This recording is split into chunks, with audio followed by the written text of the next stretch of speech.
Vamos a dar inicio a la reunión y lo vamos a hacer como siempre, poniéndonos en la presencia del Señor y pidiendo al Espíritu Santo que sea Él el que dirija esta reunión y nos hable por medio de, del Padre Edwin, ¿verdad? Entonces lo vamos a hacer en el nombre del Padre, del Hijo y del Espíritu Santo. Amén.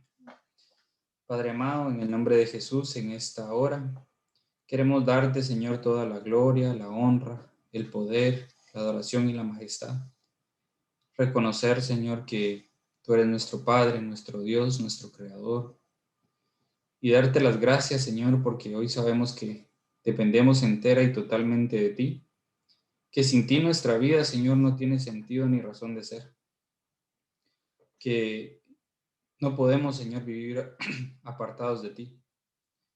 Gracias te damos porque hoy nos permite, Señor, ser parte de tu reino. Y por tu misericordia, Señor, nos permite ser llamados hijos tuyos. Gracias te damos en esta hora, Señor, porque aún a pesar de las dificultades y las adversidades, Señor, hoy tú nos permites estar reunidos a través de esta plataforma virtual, que hoy funciona como un instrumento para que tu palabra siga llegando, Señor, a nuestros corazones. Hoy queremos poner nuestra vida en tus manos y entregarte, Señor, esta reunión. Pedirte que sea tu Espíritu Santo el que hoy tome el control de todo lo que vamos a hacer. Y desde ya, Señor, queremos poner nuestras vidas en tus manos, entregarte nuestro corazón. Y si hoy mis hermanos, alguno de mis hermanos que está presente, Señor, a través de esta plataforma, tiene algo en su corazón que no le permite, Señor, experimentar tu paz y tu amor, quizá pueda estar pasando en este momento, Señor, por algún problema, por alguna dificultad, Señor, por alguna situación que no le permite, Señor, poder estar en sintonía contigo. Hoy queremos despojarnos de todo eso, Señor, de todo aquello que nos distrae, que nos aleja y nos aparta de ti. Hoy te lo entregamos y lo ponemos, Señor, a los pies de la cruz. Cualquier situación, Señor, que pueda estar inquietando nuestro espíritu, Señor. Y te pedimos que esa paz que sobrepasa todo entendimiento hoy pueda manifestarse en nuestro corazón. Permite también, Señor, en tu misericordia, que tu palabra sea como espada doble filo que penetra hasta lo más profundo de nuestro ser. Y que nuestros oídos espirituales puedan estar abiertos para escuchar tu voz por medio del Padre Edwin, Señor. Gracias por la vida del Padre Edwin, siervo fiel, Señor, a quien has escogido y has llamado para la vocación del sacerdocio. Te pedimos que le des la gracia y la fortaleza de permanecer siempre fiel a ese llamado que tú le has hecho y darle la gracia que necesita, Señor, para no apartarse de ti. Gracias porque sé que a través de él tú nos vas a hablar. Y en esta tarde también pedimos la intercesión de nuestra Madre Santísima, la Virgen María. Y confiamos en que como Padre amoroso, Señor, tú inclinas tu oído para escuchar nuestras peticiones. Gracias te damos en el nombre poderoso de Jesús. Amén. Amén. Bueno, el día de hoy, como ya les mencioné, tenemos al Padre Edwin de la Fraternidad Misionera de María, también de ahí es compañero del Padre Ubaldo, ¿verdad? Entonces hoy tenemos la bendición de poder escuchar el tema que ya les mencionaba, una iglesia santa, católica y apostólica, ¿verdad? Así es que, Padre, bienvenido, el tiempo es todo suyo y recuerden que pues ahí pueden ir poniendo sus preguntas, ¿verdad?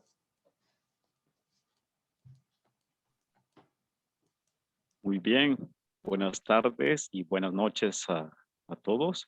Un gusto poder compartir con ustedes en esta ocasión. Le doy gracias a Dios por la oportunidad que me concede, la oportunidad también que les concede a ustedes de poder interactuar y en este sentido agradezco también por la invitación que me han realizado. Que esta tarde sea de mucha bendición para todos. El tema que nos ocupa en esta tarde pertenece a la eclesiología, especialmente a los artículos de nuestra fe. Y cuando profesamos nosotros nuestra fe los días domingos o los días solemnes, prácticamente llegamos a un momento en que decimos, creo en la iglesia una santa, católica y apostólica. Ciertamente, si queremos profundizar en ello, es un tema muy denso porque hablar de la unidad, hablar de la catolicidad o de la apostolicidad, ciertamente son temas muy densos. Sin embargo, creo que voy a hacer algo al respecto para que podamos ver estos 4 atributos, estas 4 características, notas, propiedades, o como se les conoce, o realidades también, así se le conoce en el tema de eclesiología, ¿verdad? Entonces, para mí es un gusto poder compartir esta temática que nos ocupa en esta ocasión. Aclaro de una vez que es un poco diferente a historia de la iglesia, puesto que historia de la iglesia estudia todos los eventos, las etapas y los procesos en el cual la iglesia ha ido caminando en estos 20 siglos. Entonces es muy diferente a eclesiología. Eclesiología en este caso estudia las propiedades, la naturaleza y la constitución de la iglesia. Y este día, pues es muy importante reflexionar con respecto a las notas de la iglesia, porque en este caso hacemos énfasis no solamente a lo que estamos viviendo, sino que en cuanto a lo que acontece, en cuanto a lo que Jesús quiso hacer y realizar en la vida de la primera comunidad que eligió. El Evangelio de la semana pasada nos invitaba a reflexionar sobre el que los discípulos se fueron de 2 en 2, es decir, la apostolicidad que existe ya desde la Sagrada Escritura. El día de mañana vamos a escuchar la continuidad de ese Evangelio cuando regresan y están cansados y Jesús los invita a descansar un poco. Vemos la intención de Jesús también de una comunidad siempre. Entonces, en el fondo vemos la intención de Jesús de no solamente crear una comunidad, sino de acompañarla. ¿Y en qué sentido entonces hablamos de estas propiedades y de estas notas? Y entonces sí puedo compartir la pantalla, ¿verdad? Con ustedes. Sí, padre, solo un segundo, ahora le Perfecto. doy el acceso. Ya que he preparado también unas diapositivas para que ustedes pueden seguir, en este caso, la dinámica de los puntos, puesto que es amplio en este sentido. Listo, padre. Perfecto.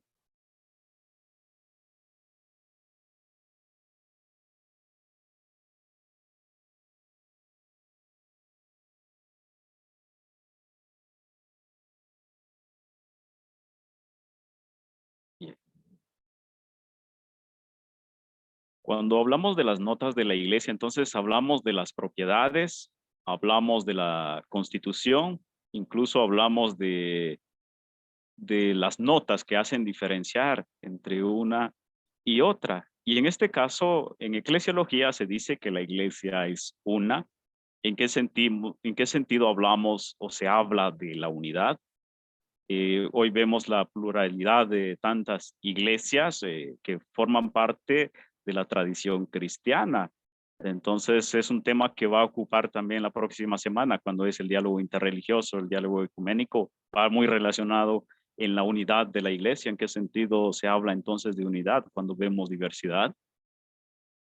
¿Qué se entiende cuando hablamos de la iglesia es santa, pero en el seno vatos hombres y mujeres que también mediante la fragado o la situación a veces de pecado que atañe la vida del ser humano? ¿En qué sentido hablamos entonces de santidad de la iglesia?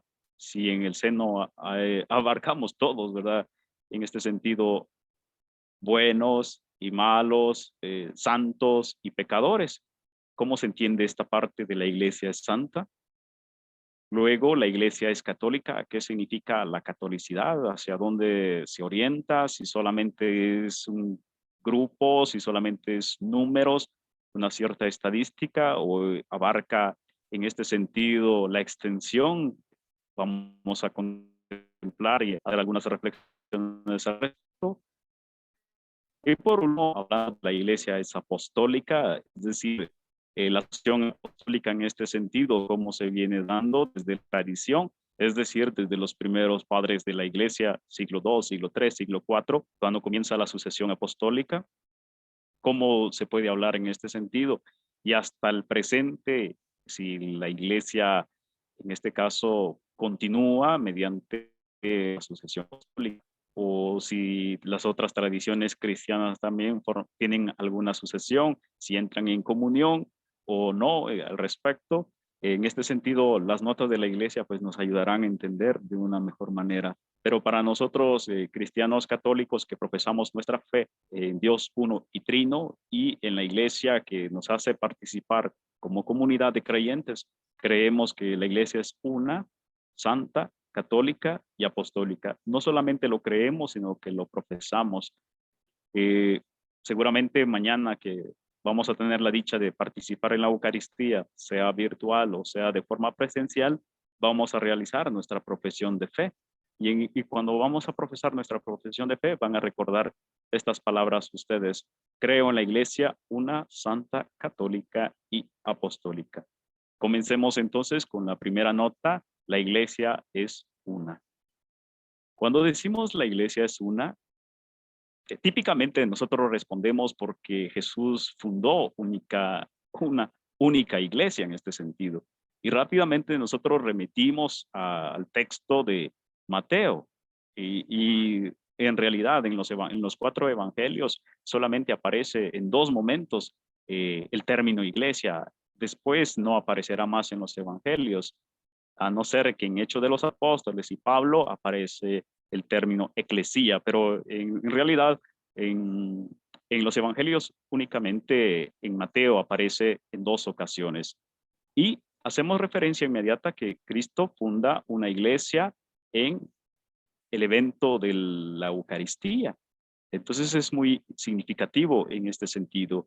Cuando Jesús elige a la comunidad de 12, forma una comunidad. Entonces, la elección de los 12 también viene a darnos a nosotros a entender que Jesús inconscientemente estaba creando una comunidad, aparentemente para nosotros, pero para él estaba creando una comunidad que es el nuevo pueblo de Israel, el nuevo pueblo de Dios.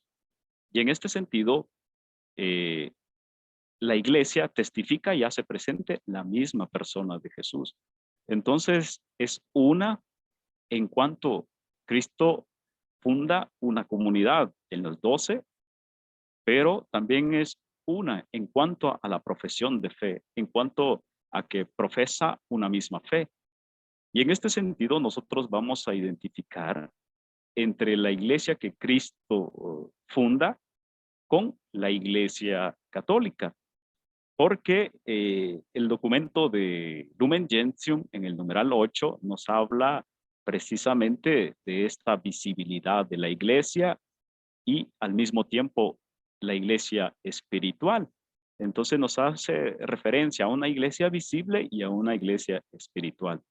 ¿En qué sentido entonces se habla de que la iglesia es una?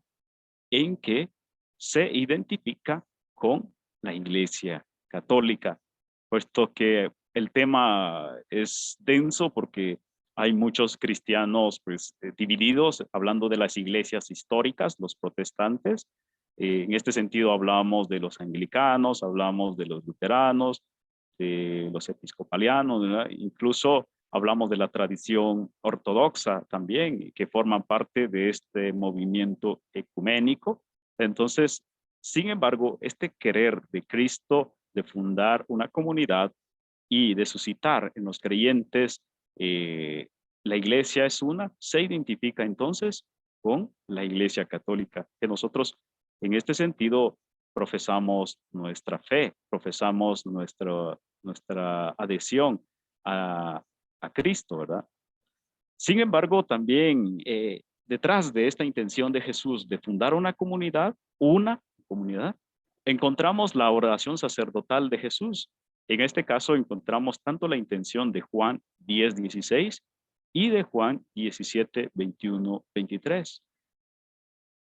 Que todos sean uno, como tú y yo, Padre, somos uno. Es decir, la oración de Jesús, hasta dónde alcanza resonancia en este caso. No solamente es un deseo de Jesús de fundar una comunidad, sino que sobrepasa los límites en este sentido. Ahora, ¿vivimos esa unidad o vivimos en una diversidad dentro de la misma comunidad cristiana? Pero también nos hace énfasis en que la iglesia es una porque hay un solo Señor, una fe y un bautismo, como nos recuerda Pablo en Efesios 4:5. Entonces tenemos varios elementos para poder decir y hablar de la unidad de la iglesia. No solamente en que Cristo haya fundado una comunidad en Pedro o en los apóstoles, por lo típico que respondemos, sino que vemos que hay diferentes momentos, la Eucaristía, los sacramentos, incluso la comunidad, la asamblea, la liturgia misma. La liturgia que celebramos en Guatemala es la misma que se celebra en cualquier parte del mundo. Incluso existe una unidad en cuanto a los sacramentos. Y existe una unidad en cuanto a la profesión de fe. Existe una unidad en cuanto a los diversos movimientos que existen. Entonces, no solamente es en cuanto al querer de Cristo de fundar una comunidad, sino que son varios elementos. Un solo Señor, una fe y un bautismo. Otro elemento muy importante que nosotros vamos a encontrar al respecto de la unidad de la iglesia es una y la unidad misma en ella, es que Dios Padre, Dios Hijo y Dios Espíritu Santo viven en una unidad. Por eso un autor eclesiólogo dice que la iglesia es icono de la Trinidad, es imagen de la Trinidad. Incluso algunos dicen la iglesia es imagen de la Trinidad porque vive la unidad, testifica la unidad y en este caso vive desde la unidad. Entonces, si nosotros leemos el documento Lumen Gentium número 2, 3 y 4, vamos a hacer una reflexión en ella sobre la Santísima Trinidad. Inmediatamente se habla del misterio de la iglesia, pero los numerales 2, 3 y 4 se habla de cada una de las personas de la Santísima Trinidad en la historia de la comunidad cristiana. ¿Y por qué no decirlo dentro de la historia de la misma iglesia? Entonces, es una unidad en este caso. Entonces, la Santísima Trinidad es ícono de la iglesia. Por eso, en este sentido, hablamos de la iglesia es una. Pero también encontramos otras situaciones que a veces duelen, a veces dejan que pensar, a veces dejan que incluso proyectar una labor social, un trabajo en este sentido. La iglesia es en Cristo como un sacramento de la íntima unión con Dios y de la unidad con todo el género humano. Es lo que encontramos en Gentium. Así como Cristo se une a la iglesia, también la misma humanidad va unida a Cristo. Y en este caso, Cristo asocia a la humanidad hacia Dios. Vemos entonces siempre el hecho de que la intención de Cristo de fundar una comunidad va siempre en intención de que vaya en relación con el Padre. Y el Espíritu Santo es el principio de comunión. Esto lo dice Lumen Gentium número 13. No vayan a confundir el G, ¿verdad? La famosa marca de refrigeradoras o cualquier cosa, el G. En este caso hablamos de Lumen Gentium número 13. De hecho, cuando nosotros celebramos la Eucaristía, decimos la gracia de nuestro Señor Jesucristo, el amor del Padre y la comunión del Espíritu Santo estén con todos ustedes. Es decir, el Espíritu Santo es principio de unidad. El Espíritu Santo es el que realiza la comunión. De hecho, se dice que el Espíritu Santo es el ímpetu, es la fuerza que da vida a la iglesia. Une los corazones, dice. Hay un solo Dios, hay diversidad de dones y carismas, pero un solo Espíritu. Y en este sentido se habla de la unidad. Entonces el Espíritu Santo es vínculo de esa unidad. Y esa iglesia querida por el Padre, constituida por el Hijo y guiada por el Espíritu Santo, forman una unidad en la historia, forman una unidad dentro de los cristianos. También la unidad por medio de la palabra de Dios, como lo decía anteriormente. La misma lectura se lee, puede ser en diferentes idiomas, incluso diferentes culturas. Sin embargo, la misma palabra de Dios se escucha.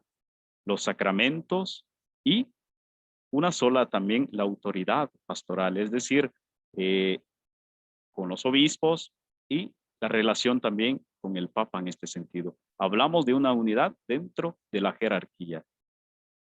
Pero en la celebración litúrgica, es decir, en la Eucaristía, formamos una sola asamblea, el pueblo de Dios que se reúne, el pueblo de Dios que participa de este gran evento. Entonces, o este gran acontecimiento pascual. La Eucaristía entonces une los corazones de los fieles y se dice también que la Eucaristía es fuente y culmen de la vida cristiana. A ella confluyen todos los ministerios laicales, los ministerios eh, incluso eclesiales, en este caso hablando del orden sacerdotal, del diaconado, del presbiterado y del episcopado. Forman una unidad en la Eucaristía. Es el momento principal de toda la asamblea.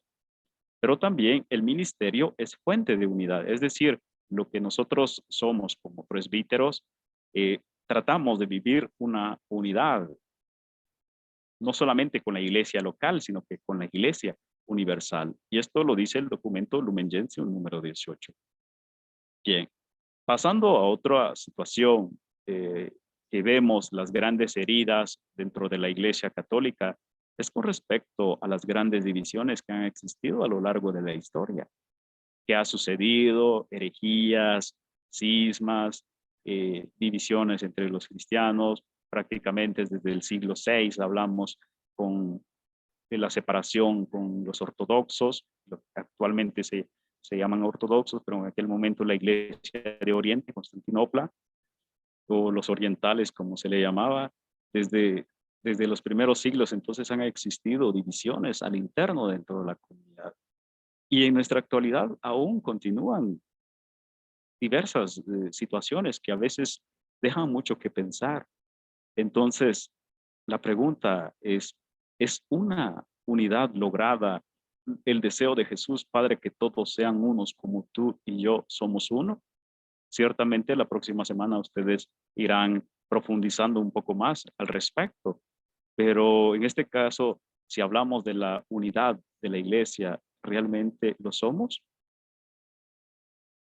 En un cierto punto tal vez no, pero en una cierta manera sí, por los sacramentos, por la palabra de Dios, incluso por la diversidad de ministerios que existen al interno, pero todos confluyen dentro de la Eucaristía.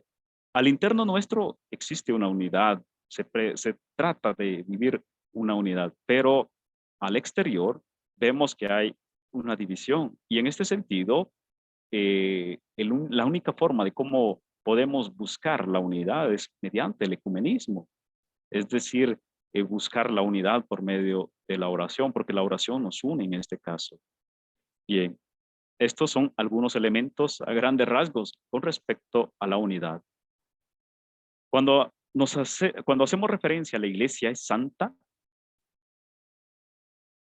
inicia de esta forma. Como obra de Cristo, la iglesia es en sí misma santa. Y esto lo encontramos en Efesios 5, 25, 27, acerca de la santidad, acerca de cómo los cristianos también vivían esta realidad en su vida. La iglesia es santa.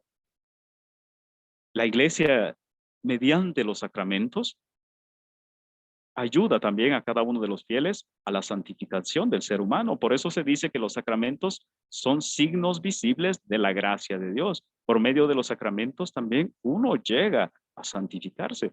De hecho, dentro de la Eucaristía, nosotros cada vez que comulgamos, pues nos asociamos también a Cristo, a su muerte, pero también a su resurrección. Y cada vez que comulgamos, participamos también de ese evento pascual. Es decir, nos estamos santificando, nos santificamos por medio de su palabra, nos santificamos por medio de la comunidad. La iglesia es santa aunque abarque en su seno pecadores. Esto es una realidad que no podemos obviarla, esta es una realidad que no podemos incluso eliminarla, porque en este mundo seguimos en constante éxodo, seguimos en peregrinación. Y en este caso me gusta utilizar mucho esta palabra, que el ser humano es un ser perfectible.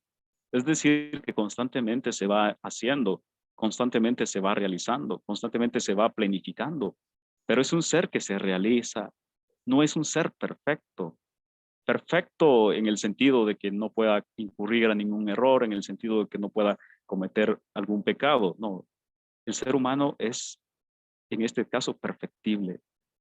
Y por eso nosotros profesamos también nuestra fe en este sentido, en Dios, porque a través de los sacramentos y la invitación evangélica, sean santos como vuestro Padre es santo, implica entonces que la iglesia es una comunidad santificada. Además, también por el hecho de que Jesús es santo en este sentido y nos invita a todos a participar a la santidad. También porque la iglesia es signo eficaz de la presencia salvadora de Dios. Increíble, pero donde la iglesia católica llega, siempre lleva un mensaje de paz. A lo largo de la historia de la iglesia católica hemos visto grandes acontecimientos en los cuales la presencia de la iglesia católica ha sido signo de unidad, incluso vínculo de unión y de paz en este sentido. Entonces, es un signo de paz. También nosotros como cristianos nos damos la paz dentro de la Eucaristía, un signo que la iglesia nos enseña. Y este signo eficaz entonces nos invita a vivir una santidad. Ahora bien, la santidad de todos los que participamos en la iglesia es solamente para los religiosos, es solamente para las religiosas o los sacerdotes, el papa y los obispos. Creo que no.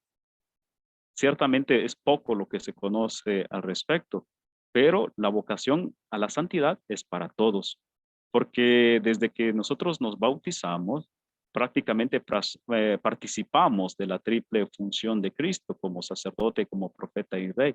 Es decir, participamos de su sacerdocio común y todos los bautizados participamos de esta índole. Entonces, la vocación a la santidad es un llamado para todos los hombres y mujeres de todos los tiempos. No solamente es para los religiosos, no solamente es para las religiosas, para el Papa o los obispos. Es tarea nuestra, sí, en el sentido de que hemos hecho una elección, pero también es tarea de todos. ¿Y cómo nos vamos a ir santificando? Ustedes desde sus labores cotidianas, nosotros desde nuestro ministerio. Intentamos hacer una respuesta en este sentido de caminar juntos, como lo dice el canto, juntos como hermanos, miembros de una misma iglesia. Y en este caso también nuestra vocación a la santidad constantemente se va realizando. Sean santos como vuestro Padre es santo. Y esto lo encontramos en los documentos del Concilio Vaticano II, en los numerales 39 y 42 de la Lumen Gentium. Si alguien quiere profundizar sobre la vocación a la santidad, magnífico, lo puede hacer y se dará cuenta que no solamente la santidad es para los religiosos, sino que es para todos, porque todos somos hijos de Dios en este sentido.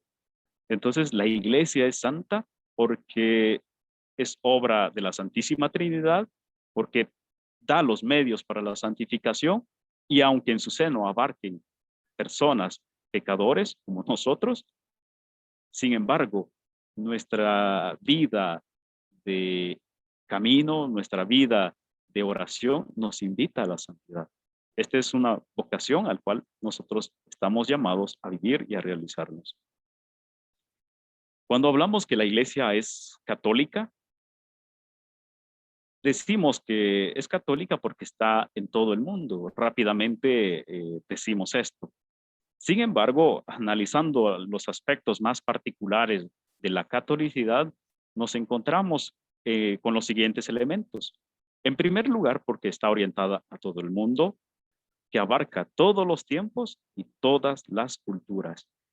Y en este sentido, la catolicidad entonces está dentro de la iglesia, porque abarca los 5 continentes, bueno, ahora 6 continentes, el continente digital también. Todas las culturas. Son pocos los lugares quizás donde la iglesia católica no está presente.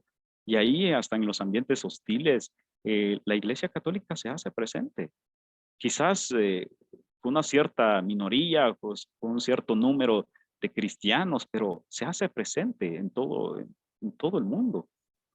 También porque en este sentido se adapta y se incultura en las diversas culturas, es decir, adopta el estilo, adopta la forma de ser, incluso desde el idioma, desde las lenguas vernáculas, como se dice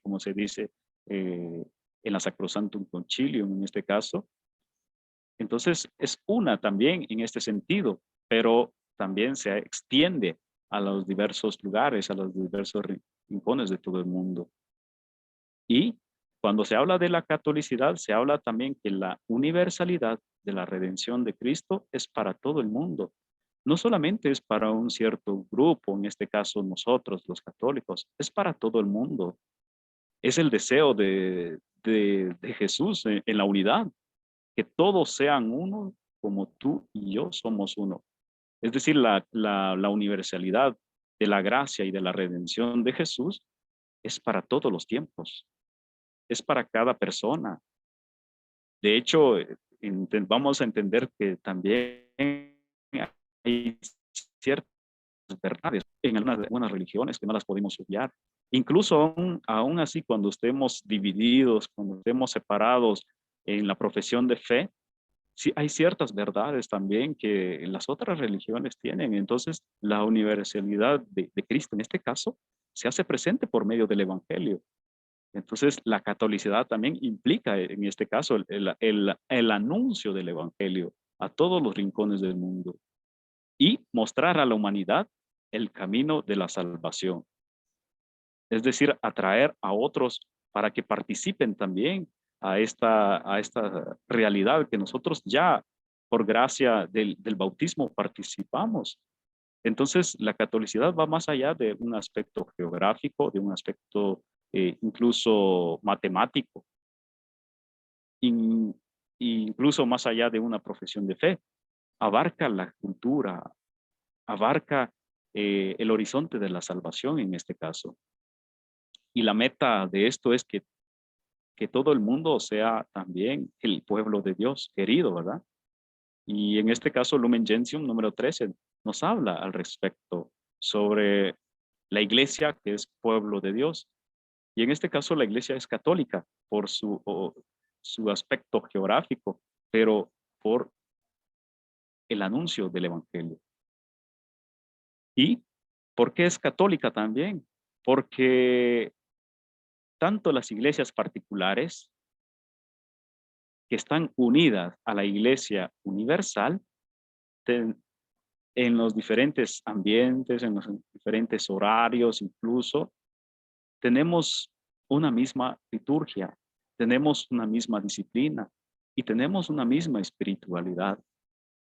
Ciertamente son diversos los dones, los carismas, los frutos que el Espíritu Santo vaya suscitando en la comunidad de los creyentes y en cada región se van suscitando.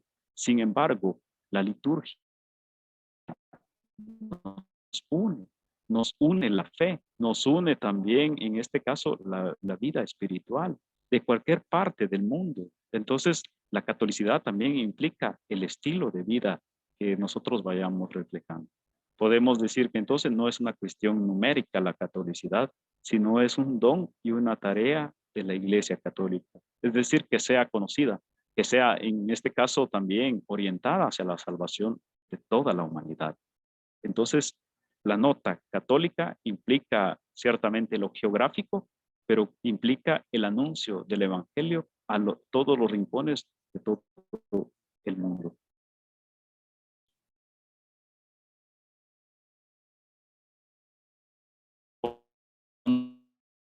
O decimos que la iglesia es apostólica, Pedro, esto no hay duda. En este caso no hay ninguna situación que nos pueda aquejar, en este caso de la apostolicidad, porque es así. Sin embargo, encontramos que Jesús estableció la comunidad elegida en los 12 apóstoles. Cuando leemos el Evangelio de Marcos 3:13 al 19, encontramos que dice, Jesús llamó a los 12 a quienes constituyó apóstoles para que estuvieran con él.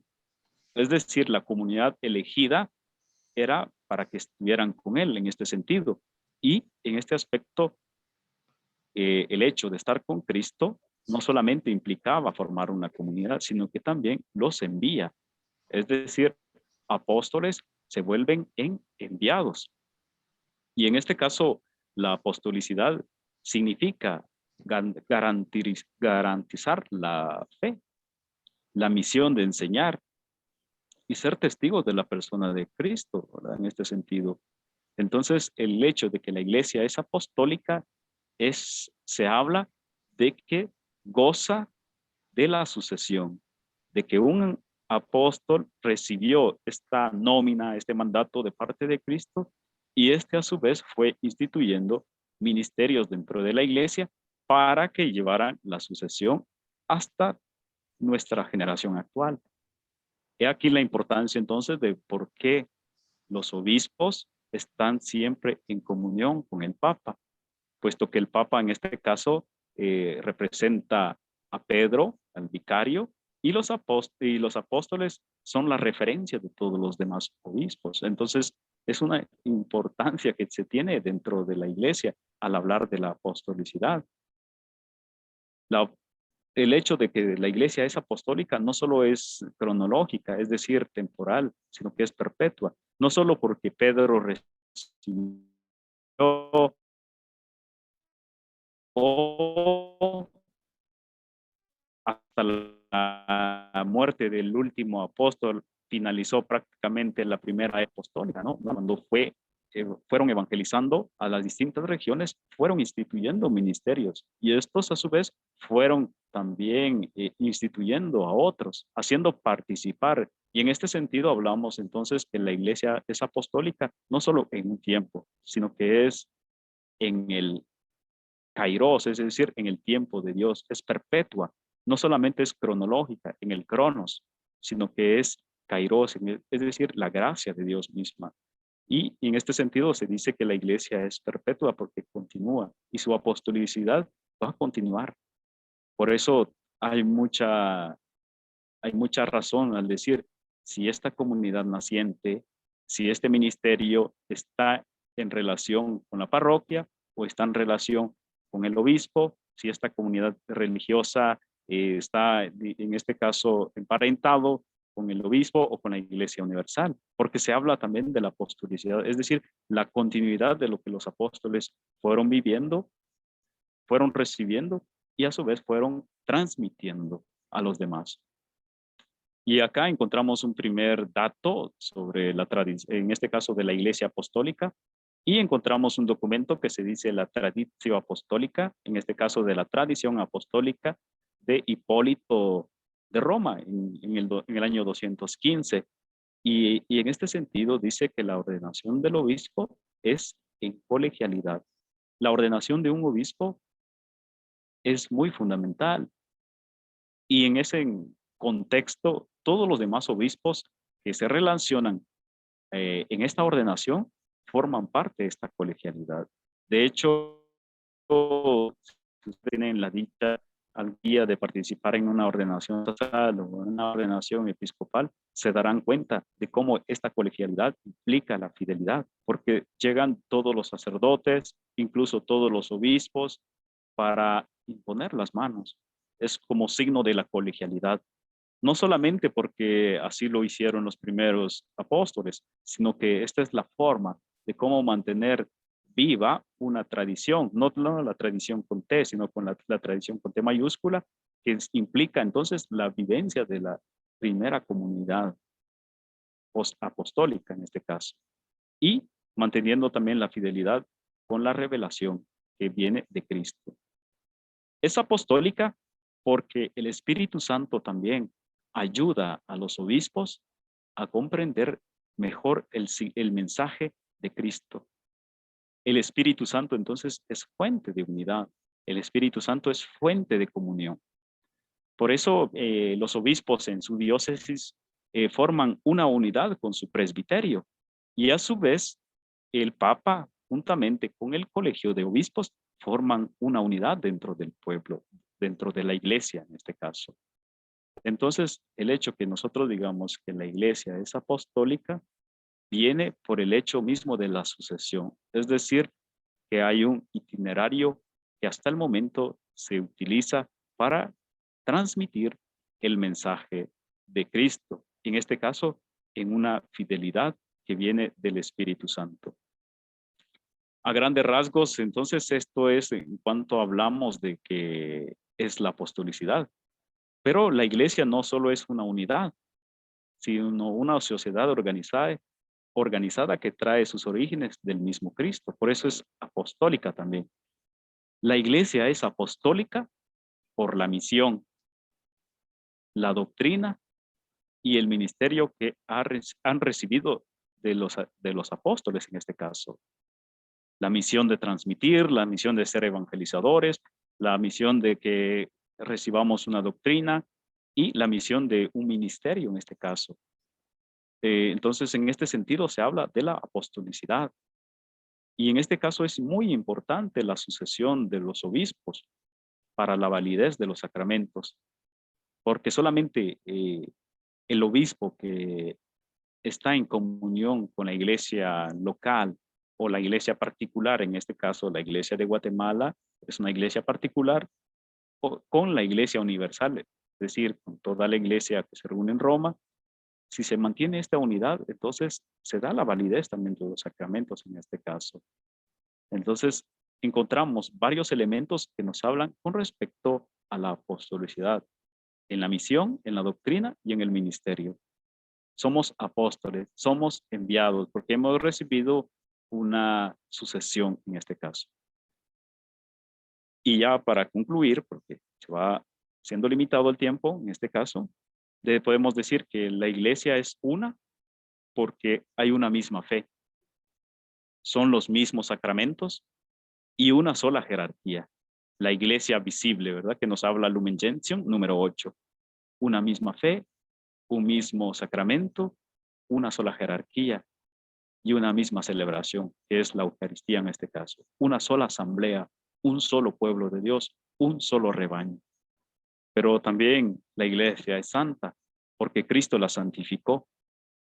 De hecho, Cristo santifica a la iglesia, aunque está compuesta por pecadores, a los que llama la santidad. Entonces, todos nosotros estamos llamados a la santidad. Ustedes también, desde su trabajo, desde lo que hacen cotidianamente, están llamados a la santidad. Y en este caso me llama mucho la atención lo que San José María Escrivá decía al respecto, santificar lo cotidiano, es decir, desde el espacio donde ustedes laboran, desde el espacio donde ustedes ejecutan alguna profesión, también pueden llegar a santificarse.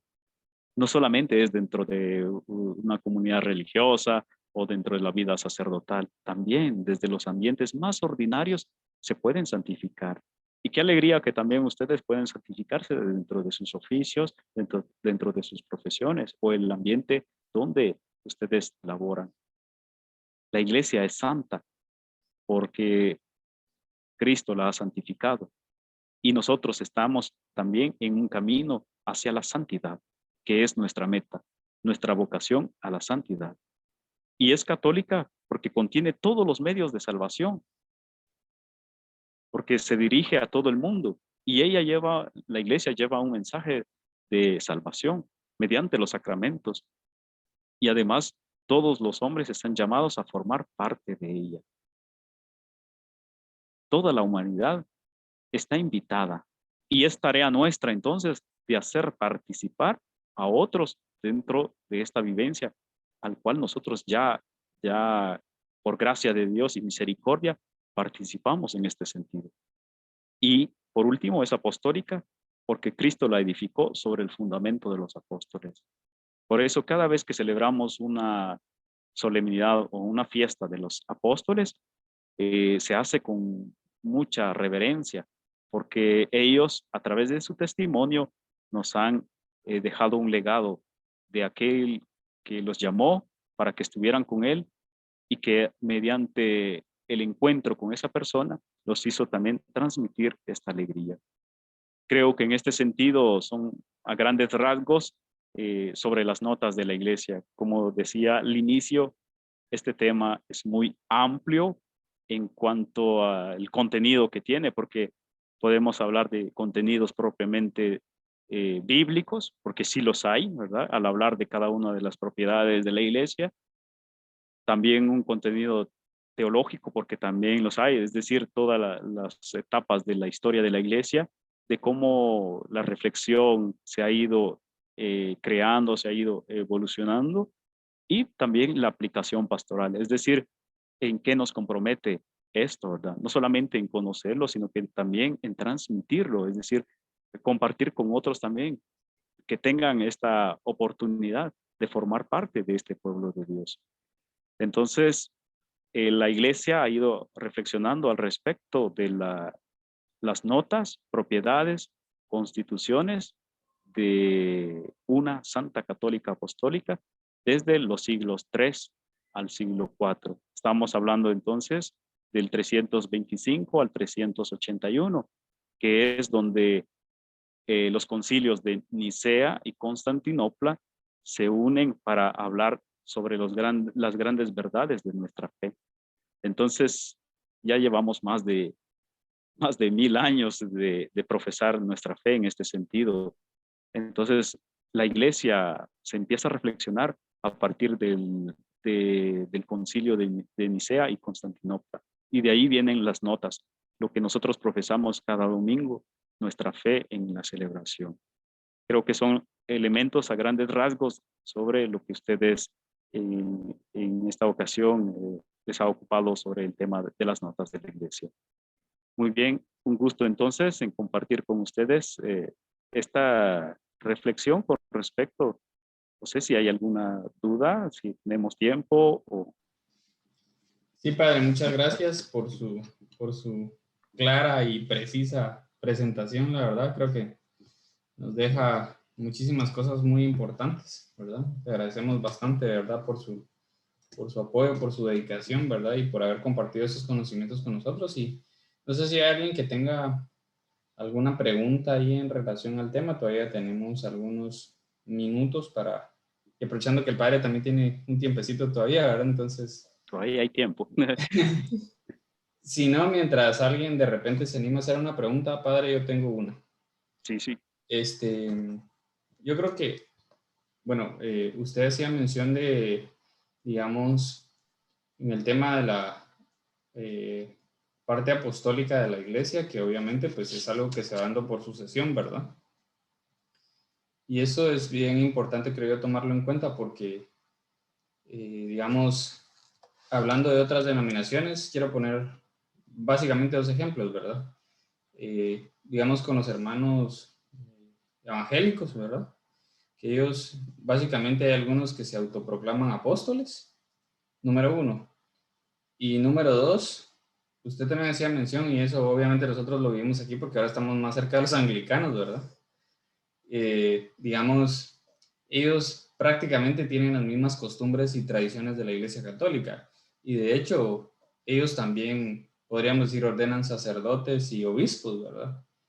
Ahora, lo que me gustaría saber, digamos, en ese sentido es qué tanta, no hablando no solo, digamos, de la sucesión apostólica, sino también, por ejemplo, cuando usted hablaba de la unidad dentro de la Iglesia Católica con los sacramentos y los medios de salvación. Entonces, dentro de los anglicanos, pues obviamente también, entre comillas, se celebra la misa y pues también la Eucaristía, por así decirlo, ¿verdad? Y por el lado de los hermanos evangélicos, pues ellos en algún momento hacen un ritual como el de la Santa Cena y cosas así. Entonces tal vez sería importante, creo yo, aclarar esta parte de qué tanta validez tienen estas situaciones en estas denominaciones, ¿verdad? De acuerdo, muy bien. Gracias por las interrogantes. Creo que es muy importante tener esta noción. De hecho, cuando se habla del ecumenismo, solamente se habla de la relación que tiene la Iglesia Católica con las distintas iglesias históricas. En este caso, se habla de un ecumenismo con los ortodoxos, con los anglicanos, con los luteranos y con los, en este caso, episcopalianos, ¿no? Solamente con ellos se habla de un ecumenismo. Ahora, de un diálogo interreligioso, cuando se dice de un diálogo interreligioso, se hace énfasis a todas las religiones que están en el mundo, ¿verdad? Y en este caso se habla de incluso de los musulmanes, los shintoístas, brahmanista, todo, en fin, todas las religiones, a eso se hace referencia a un diálogo interreligioso. Pero cuando se habla del ecumenismo, se habla es precisamente de estas religiones históricas, ¿verdad? Ahora, en cuanto a la relación con ellos, ha sido bastante estrecha en los últimos años, dado porque la Iglesia tiene una preocupación también por la unidad. De hecho, el Concilio Vaticano II, el documento, si lo pueden leer, el Concilio Vaticano II, tiene un documento que se llama Unitatis Redintegratio, es decir, la unidad de todos los cristianos. Y en ese documento se habla de las posibles fuentes que pueden ayudarnos o de los posibles elementos. Y quiero decir de una vez que tristemente va a ser muy difícil hablar de una unidad a nivel sacramental con los luteranos, con los anglicanos, porque para ellos es muy difícil que comprendan lo que nosotros entendemos por la Eucaristía, especialmente porque los luteranos le llaman la Cena del Señor. En los anglicanos le llaman la Eucaristía, pero ellos no tienen lo que nosotros le llamamos la presencia real de Cristo. Si ustedes se dan cuenta, si pueden, si tienen la dicha, ya que ustedes están allá, de ir un día a uno de estos templos, van a ver que dentro de la iglesia no hay ningún sagrario. En cambio, dentro de la Iglesia Católica siempre va a haber un sagrario, porque en este caso se hace énfasis a que la presencia real de Cristo siempre va a estar presente. Y en este aspecto, entonces, hay una gran diferencia en cuanto a la forma de reflexionar y en cuanto a la forma de vivir. Entonces, muy difícilmente se va a hablar de una unidad sacramental con los anglicanos, los luteranos, incluso con los ortodoxos un poco. Pero eh, hace muchos años el cardenal Karl Jasper hablaba con respecto que la única forma de una unidad de todos los cristianos es por medio de la oración. He ahí que cada mes de enero hay una semana de oración por todos los cristianos, porque solamente de esa forma podemos unirnos con ellos a nivel de oración. Sacramentalmente va a ser muy difícil. Han habido intentos, han habido, digamos, en este caso, también acercamientos con respecto a la doctrina, pero va a ser muy difícil en ese sentido, porque el hecho, digamos, que los anglicanos ahora han dado un paso en el hecho de ordenar incluso a mujeres para el ministerio también, ha sido un tema muy discutido dentro de la Iglesia Católica. Entonces, es imposible hablar digamos, de una unidad con ellos. Ciertamente hay sacramentos que se valoran dentro de este ambiente. Por ejemplo, el bautismo, el sacramento de la reconciliación y la Eucaristía son bien fundamentales, por ejemplo, con los anglicanos y los luteranos. Y con los ortodoxos no se diga porque son más cercanos a nosotros en cuanto, pero sí existe una dificultad en cuanto a la comprensión, porque para nosotros decimos anamnesis, y de hecho lo repetimos en la misa, decimos, cada vez que comemos de este pan y bebemos de este cáliz, anunciamos tu muerte, Señor, hasta que vuelva. Este es anamnesis, un recuerdo. Pero para los luteranos y para los anglicanos no creen que es un anamnesis, solamente es un recuerdo de lo que pudo haber hecho. Nosotros le llamamos actualización, memoria, ¿verdad? Mientras que ellos lo llaman representación. Y en este caso, con los protestantes, en este caso, no los históricos, sino que las sectas en ese sentido, hacen una cierta representación de los sacramentos solamente, pero no hay nada que llevan ellos en este caso. Tampoco han recibido una sucesión apostólica porque la mayoría de estas iglesias o estas denominaciones cristianas también tienen una separación desde a partir del 1800, 1900 a 1950, mientras que las iglesias históricas, los luteranos, los anglicanos, tienen una sucesión, una historia un poco más larga en este sentido, poquito más de 5 siglos, desde 1500 con la situación que sucedió en Trento, ¿verdad? Entonces, ellos también han recibido una sucesión apostólica en este caso. Por eso, cuando se habla desde el derecho canónico, se dice que en situaciones de guerra incluso, o en situaciones de calamidad, es válido también frecuentar o haber recibido algún sacramento de parte de ellos, porque también han tenido una historia en este caso, ¿verdad? Entonces, al respecto, por ejemplo, alguien que haya participado por una situación difícil, no pudo confesarse con un sacerdote católico, lo puede hacer incluso con un ortodoxo o con un anglicano, siempre y cuando después haga comentar al sacerdote que lo haya hecho, ¿verdad? Entonces, existe una cierta relación más con ellos. Tal vez no sacramental del todo, porque es imposible, ¿verdad? Esto, pero sí mediante la oración. En cambio, con las otras denominaciones va a ser un poco difícil. E incluso, como muy bien lo había comentado usted, algunos se autodenominan apóstoles y esto es claramente imposible en este caso, ¿verdad? Lo pueden hacer nominalmente, pero realmente así ha sido, así lo han vivido ellos. Realmente es difícil vivirlo desde una experiencia, al menos de encuentro con ellos. Sin embargo, entonces, con con los hermanos, digamos, con la tradición histórica, podemos hablar de un ecumenismo mediante la oración. Incluso en una situación difícil, podemos frecuentar a algunos sacramentos como ellos lo tienen. Ciertamente hay diferencias muy grandes a nivel teológico, ¿verdad? Pero sí, en cuanto a que ellos también tengan la ordenación sacerdotal, sí lo tienen. Y al respecto, ¿verdad? Creo que ustedes en la próxima semana van a ir profundizando un poquito más al respecto en cuanto a la unidad de los cristianos. Y van a ver, si van a tratar los temas, por ejemplo, los puntos claves de los sacramentos, va a ser muy fundamental para tener una buena comprensión al respecto, ¿verdad? Pero mantener una unidad solamente sacramental va a ser difícil. Mantenemos una unidad mediante la oración al respecto. Muchas gracias, padre. Padre, y ahora que dice de que uno puede ir a los sacramentos con ellos en situaciones de guerra o calamidad, dijo, ¿verdad? Ujú. Fíjese que me surge una duda porque hace algunos años, sin querer, la verdad es que yo no sabía de que en países como estos hay un montón de iglesias católicas, ¿verdad?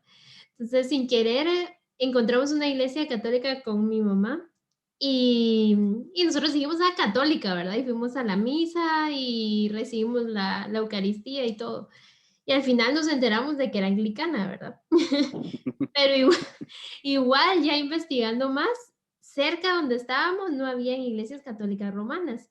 Entonces, por ejemplo, si en algún momento yo tengo que viajar y es muy difícil encontrar una iglesia católica romana, ¿tiene validez si yo voy a una de otra denominación? Digamos, se tiene validez en cuanto a una situación, digamos, difícil que se está viviendo, porque es válido, pero se dice en derecho canónico, aquí ya es otro tema, ¿verdad? Ya sería un experto en derecho canónico que nos aclare toda esta situación. Nos podrá decir, es válido, pero es ilícito, nos dirá el canonista en ese sentido, ¿verdad? En el sentido de que se puede frecuentar, pero no lo debería hacer por un sentido, porque no es siempre, ¿verdad? Pero puede ser que por una situación difícil es la única solución o lo que queda más cerca, sí lo puede realizar, ¿verdad? Incluso hay un código de derecho canónico también dentro de la iglesia que prevé esto con la relación con las iglesias orientales. Es decir, que en cualquier situación uno puede frecuentar a otros, ¿verdad? En este caso con las iglesias históricas, con los anglicanos, que son los más cercanos a nosotros también en este sentido. Los ortodoxos son los más cercanos. Incluso la devoción a María es demasiado más fuerte con los ortodoxos que con nosotros los católicos, tristemente, lo debo de decir, ¿verdad? Tienen una devoción muy grande a María, más que nosotros los mismos católicos. Pero con los anglicanos son con los otros hermanos que se puede tener una relación más estrecha. Y en este caso, en una situación difícil, sí se puede, digamos, incluso participar en una celebración de ellos. Pero con la salvedad, ¿verdad? De que en una situación, pero también saber que a veces ellos no creen en la presencia real de Cristo, o sea, la continuación, cosa que nosotros los católicos sí. Por eso está incluso el sagrario, la custodia, todo eso, mientras que en los ambientes anglicanos no lo hay, porque piensan que Cristo solo se hizo presente en ese momento. Mientras que nosotros decimos se hace presente en ese momento y también después se prolonga, ¿verdad? Pero sí se puede participar.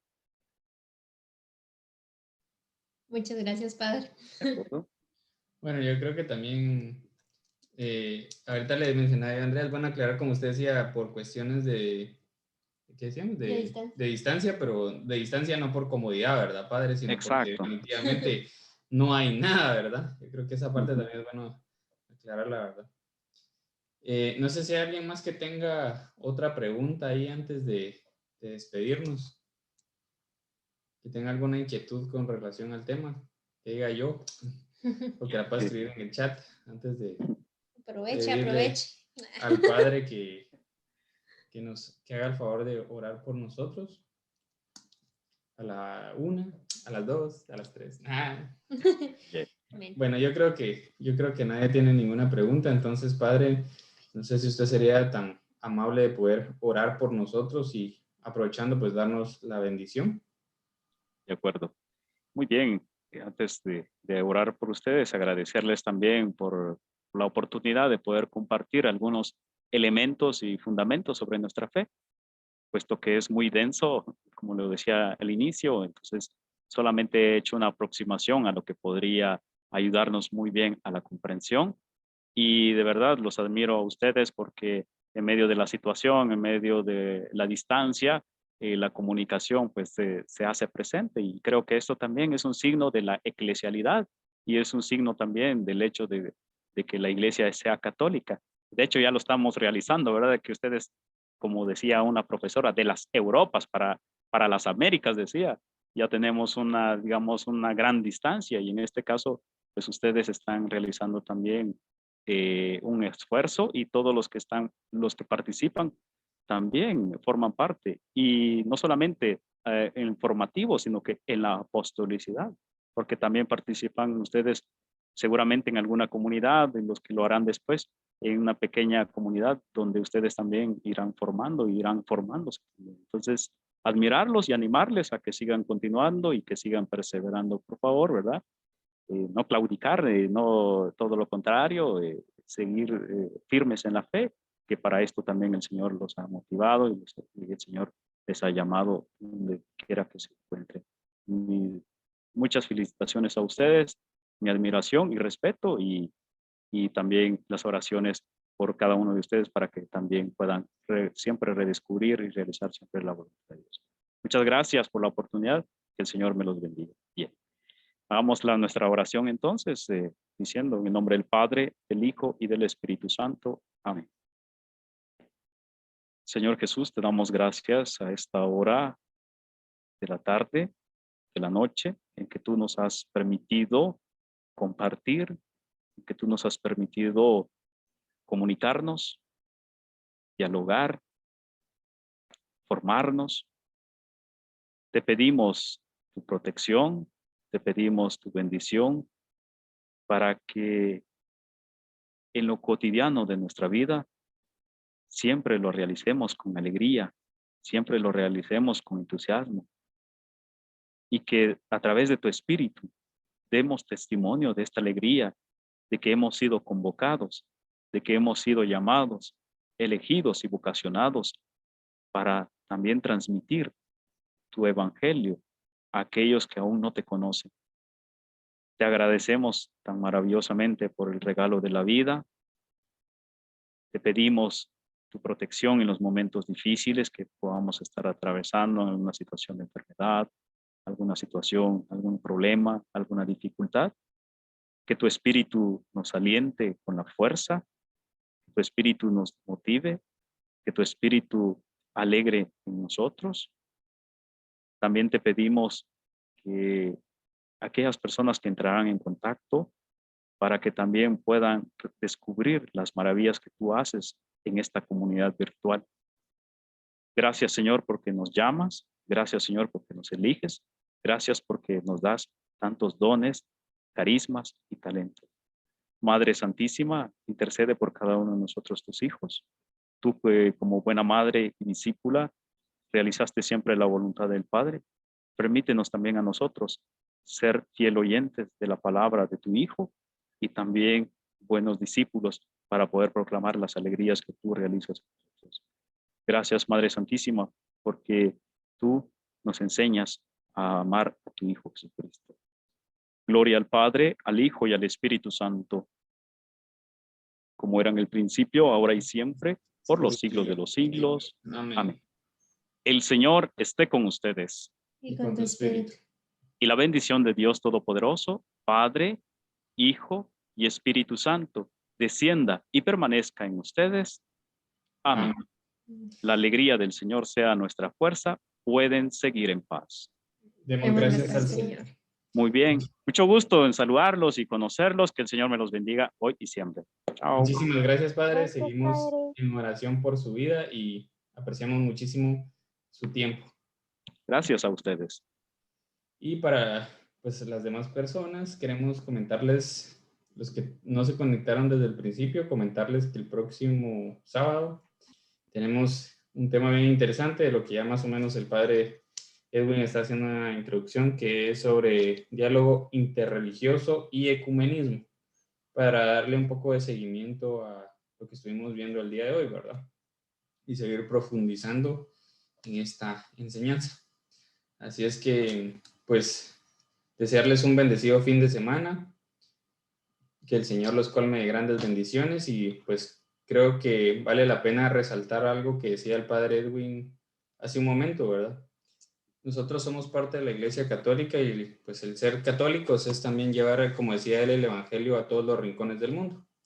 ¿Y por qué menciono esto? Porque yo creo que es bueno que a veces no nos quedemos solo nosotros con la invitación que nos llega de las reuniones de la comunidad, ¿verdad? Sino de repente hay alguien que ustedes conocen que pueda necesitar escuchar algún tema. Yo creo que es importante que podamos compartir la invitación con todas aquellas personas que están a nuestro alrededor, precisamente para cumplir con esa parte que decía el Padre, de seguir siendo una iglesia católica que lleva el Evangelio a cada rincón del mundo, ¿verdad?